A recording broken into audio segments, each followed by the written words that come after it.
Bienvenidos a este bloque de videos sobre investigación para modelos de Naciones Unidas. Hasta este momento hemos aprendido un montón de herramientas para realizar una buena investigación, pero al momento de enfocarla para los comités debemos realizar una investigación con un enfoque particular. En primer lugar, veremos en un video cuáles son las principales nociones que debemos tener para poder investigar los principales documentos y archivos que nos son útiles y transversales a todos los comités.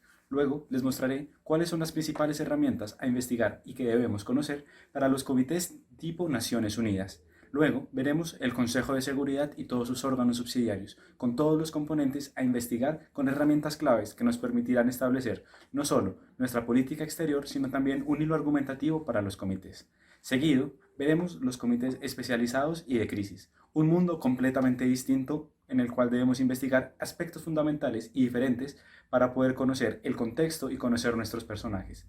Y finalmente, realizaremos un ejercicio práctico en donde pondremos en práctica todos los elementos y todas estas cosas que hemos recogido a lo largo de nuestras capacitaciones, a ponerlas en práctica para poder generar una excelente participación en los modelos de Naciones Unidas y desde luego en estos comités de Colmon Cali.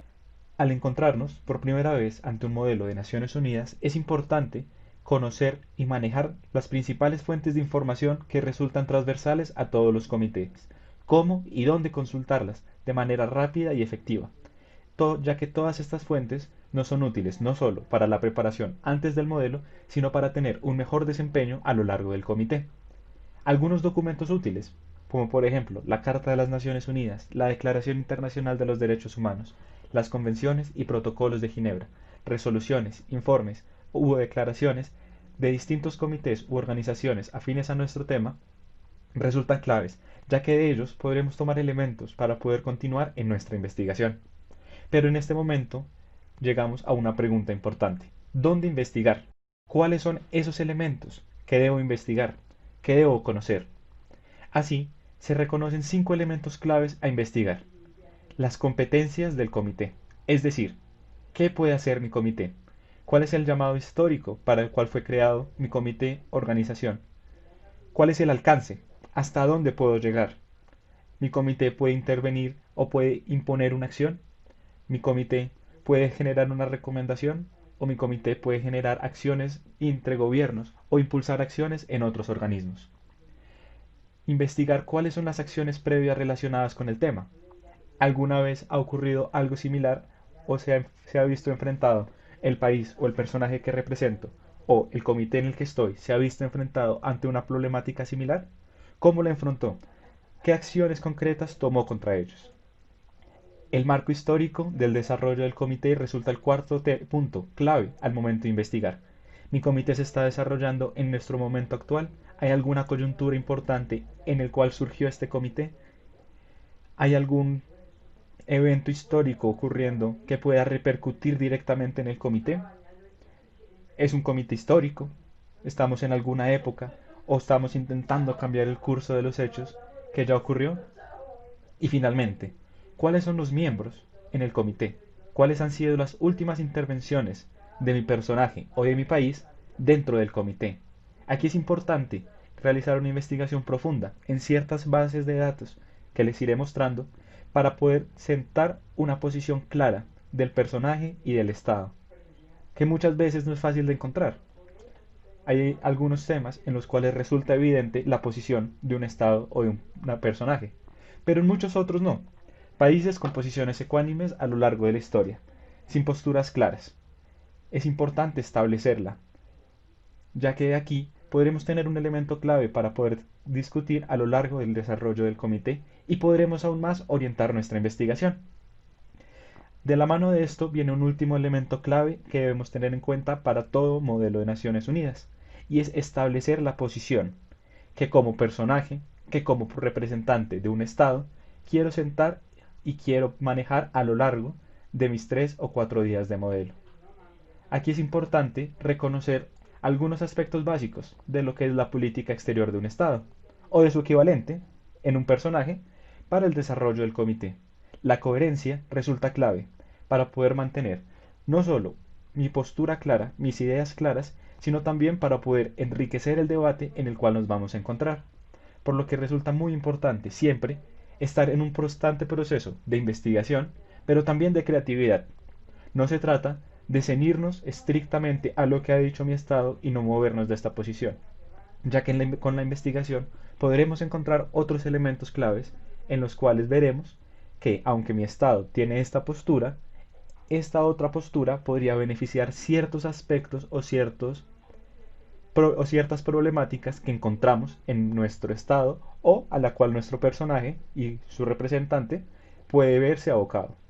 Entonces es importante no solo conocer la posición, sino conocer las problemáticas que vive nuestro país o que nuestro personaje representa, para poder a partir de ellos también realizar una investigación transversal y lograr encontrar soluciones desde mi postura histórica, pero también desde el debate. Poder definir ese margen de negociación que voy a tener, hasta dónde estoy dispuesto a ceder y hasta dónde estoy dispuesto a demandar a los demás estados o a los demás personajes para poder encontrar una solución que nos beneficie a todos en el sistema internacional o en el comité en el que estamos representando, pero también que pueda mejorar y pueda apoyar sustancialmente a nuestros conciudadanos, que en últimas es el objetivo principal de un modelo, poder dar soluciones creativas, realistas, a problemáticas reales.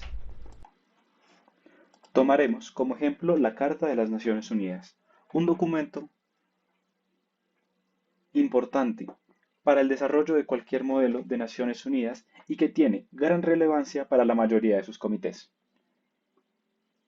Conociendo la historia de la Carta de las Naciones Unidas, este documento es también un sustrato importante para nuestra preparación y para nuestro desarrollo durante el comité, ya que a partir de ciertos puntos de la Carta de las Naciones Unidas podremos construir intervenciones que permitan recordarle al comité no solo la necesidad de generar acciones concretas para alcanzar ciertos propósitos que la Carta nos pone como retos, sino también para poder generar y dar un mayor alcance a las temáticas que estemos desarrollando dentro del comité.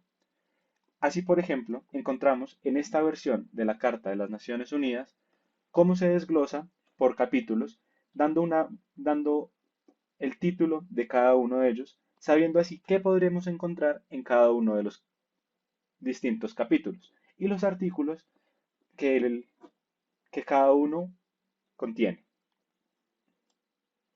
Así, vamos a encontrar, por ejemplo, en el capítulo 1, los propósitos y principios de la Carta de las Naciones Unidas.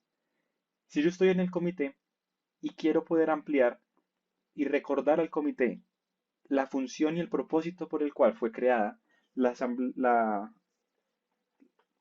por el cual fueron creadas las Naciones Unidas, podemos citar el artículo primero, en el cual vamos a encontrar estos cuatro subpuntos. De la siguiente manera. Es importante recordar que el principal propósito de las Naciones Unidas es mantener la paz y la seguridad internacional, y con tal fin podremos tomar los siguientes puntos, o poder realizar las siguientes acciones.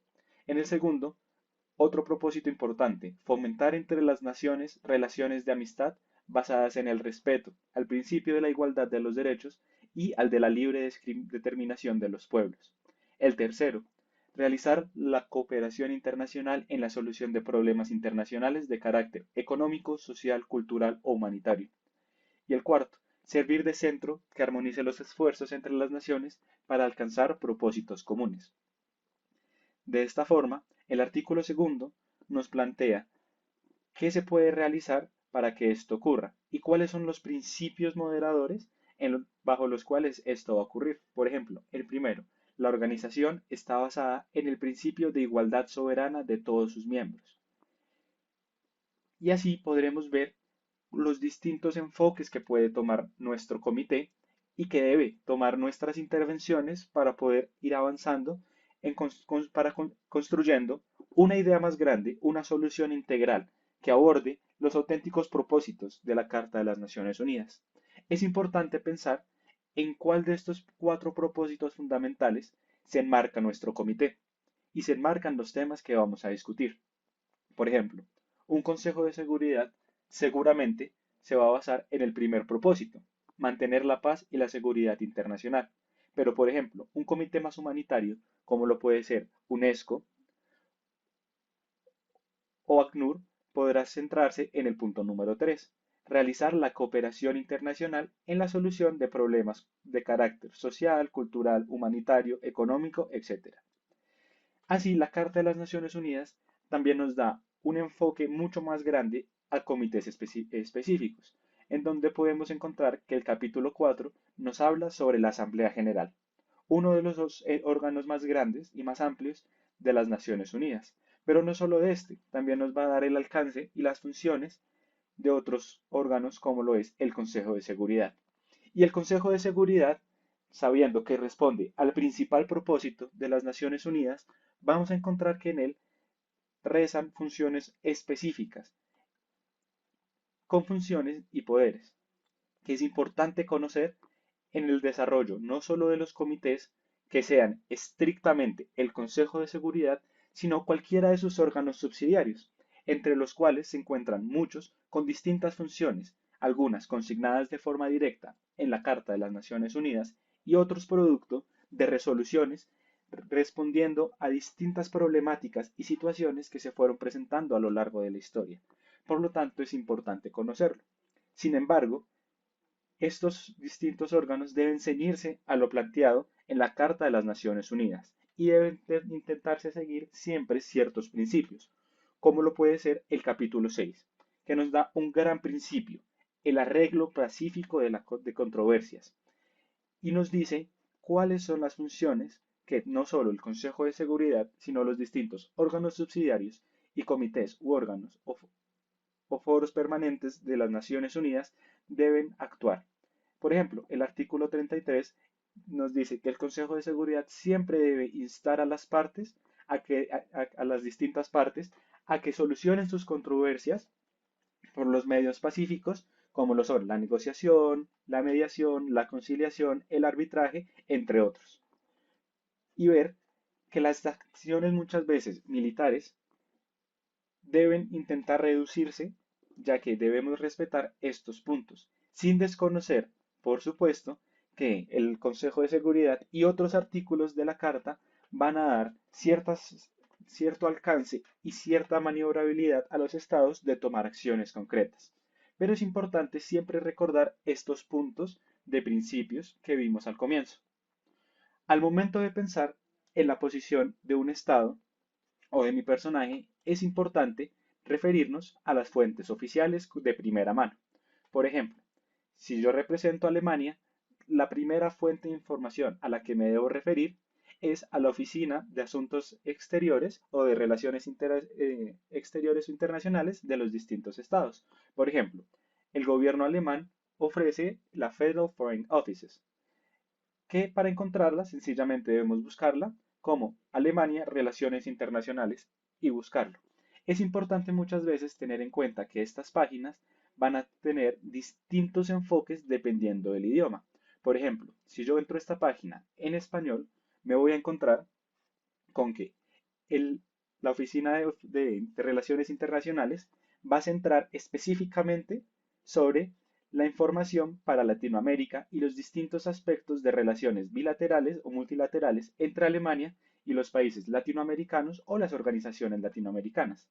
Por el contrario, si miramos el mismo punto en alemán o en inglés, como lo estamos viendo en este momento, vamos a encontrar vamos a encontrar mm, las distintas posturas alemanas ante los temas. Por ejemplo, si buscamos Irán, vamos a encontrar las distintas manifestaciones, los distintos discursos del gobierno alemán sobre alguna situación particular en Irán. Entonces, una de las situaciones más controversiales que han ocurrido entre Alemania e Irán han sido las distintas conversaciones acerca del programa militar, del programa nuclear en Irán. Entonces, por ejemplo, vamos a encontrar artículos, comunicados de prensa, entrevistas, entre otros documentos oficiales que nos van a permitir orientar y recordar las posturas que nuestro país, que nuestro personaje, han tenido a lo largo de la historia, ya que es importante recordar que estas líneas de argumentación se deben conservar en el tiempo, recordando lo que mencionaba al comienzo. Debemos recordar y poder manejar de una manera efectiva lo que hemos tenido, pero también tener claro hasta dónde podemos negociar ceder algo de nuestra posición en pro de nuestros ciudadanos, en pro de nuestros países y en pro de nuestros intereses, sin olvidar, por supuesto, lo que ha ocurrido y lo que se ha dicho. Y es importante recordar que podemos limitar nuestros resultados. Algo importante es poder realizarlo, una filtración de la información a lo largo del tiempo. Aquí vemos que hay algunas publicaciones del 2016, del 2012, pero si nos estamos refiriendo a una problemática actual, es mucho más práctico realizar una búsqueda de las últimas manifestaciones sobre el tema. Por ejemplo, en los últimos 2 años, del 1 de enero a el 20 de septiembre, fecha en la cual se hace este video, en la cual encontraremos que ya el eje de las relaciones entre Alemania e Irán no es la situación nuclear, sino, por ejemplo, el apoyo que se está dando para combatir el COVID-19 en Irán o distintos puntos de otros aspectos de las relaciones internacionales. Con lo cual recordamos un último punto importante para esta apertura de la capacitación de investigación enfocada a modelos de Naciones Unidas, y es que las situaciones las debemos ver en un contexto más amplio. No porque el tema sea programa nuclear en Irán, yo me voy a ceñir únicamente a esto. Debo buscar todos los aspectos en los cuales mi estado tenga relaciones actuales con el estado, con otro estado. En este caso, para el ejemplo, Alemania con Irán. Y ver que no es solamente un punto, sino que hay muchos otros puntos en juego.